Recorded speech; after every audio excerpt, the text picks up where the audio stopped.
Assalamualaikum warahmatullahi wabarakatuh.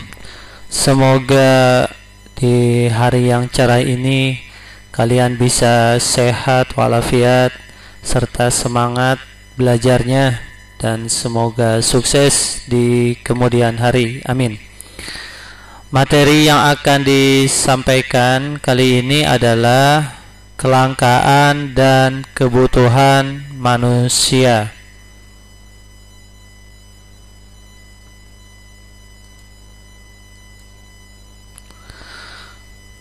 Kelangkaan sebagai permasalahan ekonomi manusia. Apa itu kelangkaan? Kelangkaan itu ketidakseimbangan antara kebutuhan manusia dengan alat pemenuhan kebutuhan, sehingga sulit memperoleh barang atau jasa. Kemudian, apa hubungan kelangkaan dengan masalah ekonomi manusia? Jika terjadi kelangkaan, maka kebutuhan manusia tidak bisa terpenuhi, sulit memperoleh barang atau jasa. Walaupun ada, biasanya terbatas dan mahal, bahkan menjadi rebutan manusia. Seperti pada gambar di bawah ini tentang kelangkaan minyak tanah, ya. Tapi sekarang ya alhamdulillah sudah beralih ke gas. Bagaimana cara mengatasinya?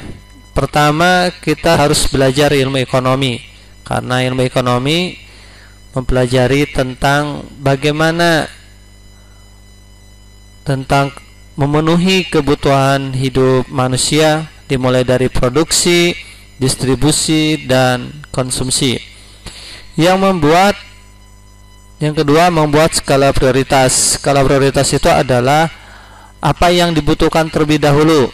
Jangan sampai semua kita beli tetapi tidak ada manfaatnya atau mubazir. Yang ketiga, hemat atau tidak boros. Yang keempat, pembangunan berkelanjutan. Apa itu? Yaitu pembangunan yang tidak langsung habis pakai, tetapi bagaimana caranya kita memberikan untuk generasi yang akan datang. Jadi kalau butuh pohon, ya tebang pilih, jangan semuanya ditebang. Sesuai dengan usia dari pohon itu, apakah bisa ditebang atau tidak. Atau kita akan membutuhkan ikan, jangan sampai semua ikan kita ambil sampai ke ikan yang kecil-kecil, jangan. Nah, yang kecil itu biarkan tumbuh dewasa dulu menjadi besar atau siap panen. Nah, itu adalah pembangunan berkelanjutan. Yang kelima, interaksi antar ruang, yaitu contohnya apa?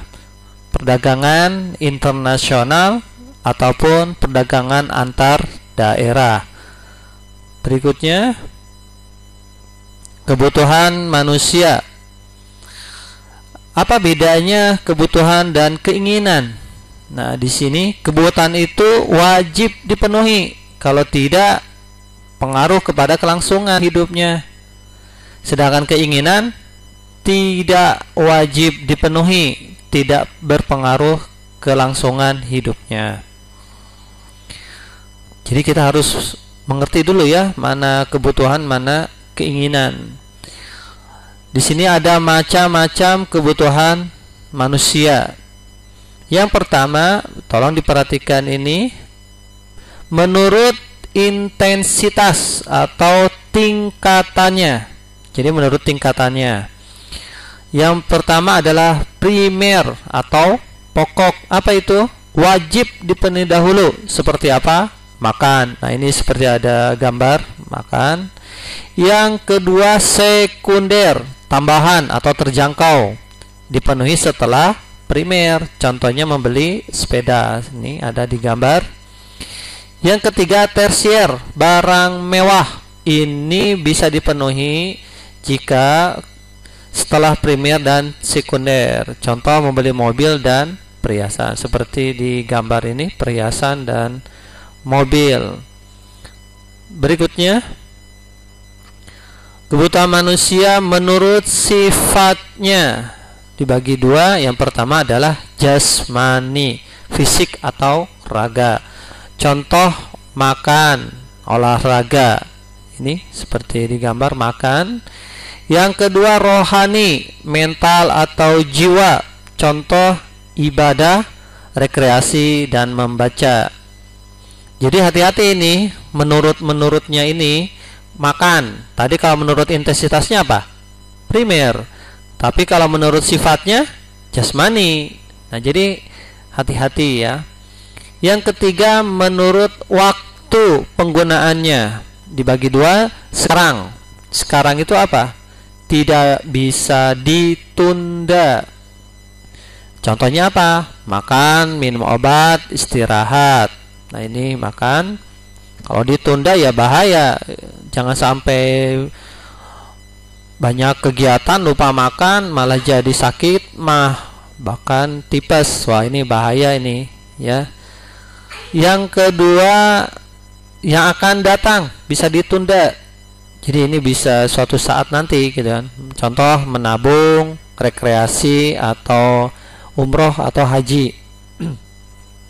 Jadi kalau ditanya tadi contoh ya, makan menurut intensitasnya apa? Primer. Kalau menurut sifatnya jasmani. Menurut waktu penggunaannya sekarang makan. Jadi hati-hati ya. Yang keempat menurut subjek dibagi dua. Yang pertama adalah individu atau per orang. Contoh sepatu, kacamata. Jadi ini kebutuhan pribadi ya. Yang kedua kolektif atau kelompok. Contoh gedung sekolah atau jalan raya. Faktor yang mempengaruhi kebutuhan manusia. Pertama adalah jenis kelamin, perempuan atau laki-laki. Jelas ini mempengaruhi dari segi pakaian, mainan ya. Yang kedua tingkat pendidikan dari mulai PAUD sampai perguruan tinggi. Ini jelas berbeda. Semakin tinggi pendidikan, kebutuhan semakin banyak. Yang ketiga lingkungan tempat tinggal seperti dataran rendah dan dataran tinggi. Contoh dataran rendah kita bisa lihat banyak petani, yaitu petani padi, atau dataran rendah dekat dengan laut sehingga banyak juga nelayan. Kalau dataran tinggi banyaknya adalah petani. Dataran rendah panas sehingga banyak ventilasi udara, bahkan bajunya tipis. Kalau dataran tinggi tebal. Jadi kebutuhannya berbeda. Yang keempat kemajuan iptek, produk baru, handphone, laptop, mobil. Nah, itu bisa mempengaruhi, bahkan pesawat ya. Yang kelima tingkat pendapatan, gaji rendah atau gaji tinggi. Semakin rendah gajinya, kebutuhannya ya sedikit karena dia harus membuat skala prioritas.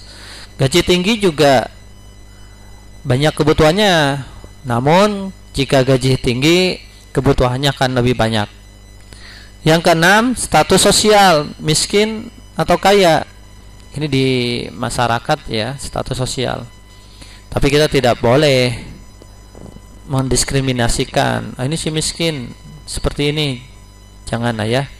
Yang ketujuh perbedaan selera, entah itu warna atau bentuk barangnya.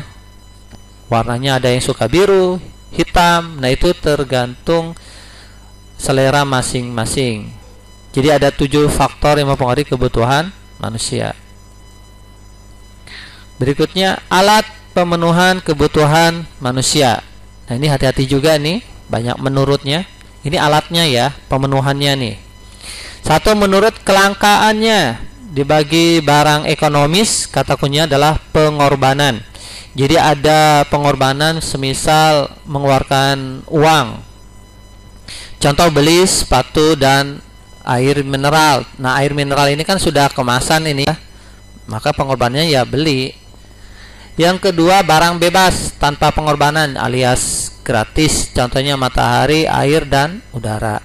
Tapi kalau air ini jadi kemasan, semuanya kalau jadi kemasan, termasuk udara, akan ada oksigen yang di dalam botol, maka itu juga harus jadi barang ekonomi karena bayar. Ya, jadi kata kuncinya di sini pengorbanan dan tanpa pengorbanan. Kalau semua jadi bentuk kemasan, maka jadi barang ekonomi. Ya tadi ini air, ini barang bebas, tetapi ketika dikemas menjadi air mineral, maka barang ekonomis. Yang kedua, hubungan dengan barang lain. Hubungannya dibagi dua, komplementer, komplit, pelengkap. Sepatu dengan kaos kaki. Teh manis berarti teh dengan gula. Bagus. Yang kedua, substitusi, pengganti. Contoh, kita bisa naik kereta api atau mobil kemana? Surabaya, Bandung. Jadi pilih salah satu. Ketiga, tujuan penggunaannya. Yang pertama, produksi barang modal. Jadi kita harus bermodal, maka itu adalah produksi barang modal, contohnya mesin. Yang kedua, tujuannya konsumsi, berarti yang dipakai, habis dipakai misalkan, contohnya buku tulis. Yang keempat, proses pembuatannya, barang mentah, contohnya padi, kemudian diolah menjadi barang setengah jadi menjadi beras. Yang ketiga, barang jadi menjadi nasi. Nah, ini contoh gambarnya, air kalau dikemas menjadi barang ekonomi, tapi kalau air biasa atau udara, matahari, yaitu barang bebas. Yang kedua, ini gambar tentang mesin penggilingan, berarti ini tujuannya adalah untuk produksi. Ini gambar kereta api, jadi ini bisa sebagai substitusi atau pengganti naik kereta api atau mobil. Berikutnya, terima kasih perhatiannya, semoga bermanfaat. Kalau ada hal yang tidak dimengerti, silakan di komentar, nanti insya Allah akan dibahas. Terima kasih. Wassalamualaikum warahmatullahi wabarakatuh.